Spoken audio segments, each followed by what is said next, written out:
बच्चों, मैं एस.के. सेठ कक्षा 7 की सामाजिक विज्ञान में आपका स्वागत करता हूँ। आज हम पाठ 3 खिलजी वंश का विस्तार के बारे में अध्ययन करेंगे। बलबन की मृत्यु के साथ ही गुलाम वंश समाप्त हो गया। बलबन एक अच्छा शासक था। उसकी मृत्यु के पश्चात राज्य में अव्यवस्था फैल गई, क्योंकि बलबन का कोई उत्तराधिकारी नहीं था। सत्ता प्राप्ति के लिए अमीर तुर्कों और खिलजी अमीरों के मध्य प्रयास होने लगे। अब हम जलालुद्दीन फिरोज खिलजी के बारे में पढ़ेंगे। इनका शासनकाल 1290 से लेकर 1296 ईस्वी तक था। जलालुद्दीन भारत में खिलजी वंश का प्रथम संस्थापक था। इनका वास्तविक नाम मलिक फिरोज था। इन्होंने अपना जीवन एक सैनिक के रूप में शुरू किया और अपनी योग्यता के बल पर अंगरक्षक का पद प्राप्त किया। जलालुद्दीन का भतीजा अलाउद्दीन खिलजी उस समय अवध साम्राज्य का इक़्तेदार था। उसने देवगिरी पर आक्रमण करके सारी धन संपत्ति को प्राप्त कर ली। जलालुद्दीन अलाउद्दीन की इस सफलता से प्रसन्न होकर उससे मिलने के लिए इलाहाबाद गया, जहां अलाउद्दीन ने जलालुद्दीन की हत्या कर दी और उसके साम्राज्य पर अपना अधिकार कर लिया। बच्चों, अब हम अलाउद्दीन खिलजी के बारे में पढ़ेंगे। अलाउद्दीन खिलजी का शासनकाल 1296 से लेकर 1316 ईस्वी तक था। अलाउद्दीन खिलजी दिल्ली सल्तनत के खिलजी वंश का दूसरा शासक था और वह एक कुशल सेनापति होने के साथ साथ कुशल शासक और राजनीतिज्ञ था। उसका साम्राज्य अफ़गानिस्तान से लेके उत्तर मध्य भारत तक फैला हुआ था। बच्चों, हमारा अगला टॉपिक है खिलजी वंश का साम्राज्य विस्तार कैसे हुआ।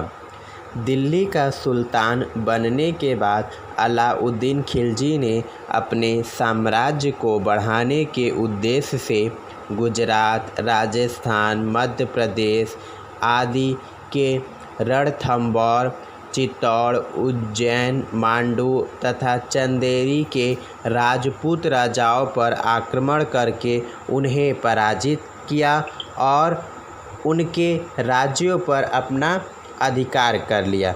परंतु दक्षिण राज्य उस समय बहुत अच्छी स्थिति में थे। वहाँ के शासक बहुत धनवान एवं शक्तिशाली थे। इसलिए अलाउद्दीन ने अपना साम्राज्य दक्षिण की ओर न फैलाने का निश्चय किया।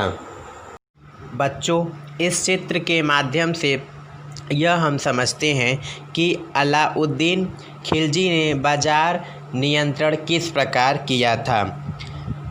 व्यापार नियंत्रण के लिए अलाउद्दीन ने ईमानदार एवं कुशल अधिकारियों को नियुक्त किया, जिनका प्रमुख अधिकारी शहना कहलाता था। यह विभाग बाजार के व्यापारियों पर नियंत्रण रखता था और यदि कोई दुकानदार या व्यापारी इसका पालन नहीं करता था तो उसे कठोर से कठोर दंड दिया जाता था।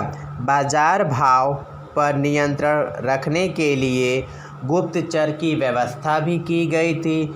सुल्तान स्वयं भी वेश बदलकर बाजार में घूमते थे और बाजार के भाव की निगरानी करते थे।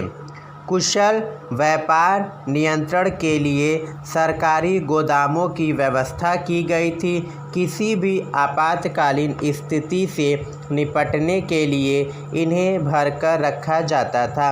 अकाल आदि के समय लोगों को इन गोदामों के माध्यम से खाद्यान्नों की आपूर्ति की जाती थी।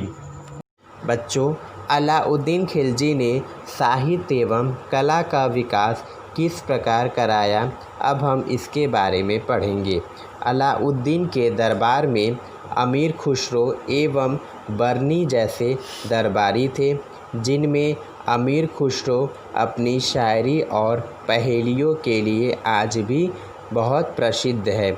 अलाउद्दीन ने कुतुब मीनार के निकट महरौली में कुतुबुल इस्लाम का दरवाज़ा बनवाया और उसने दिल्ली में एक विशाल तालाब बनवाया जिसे हौज खास के नाम से जाना जाता है।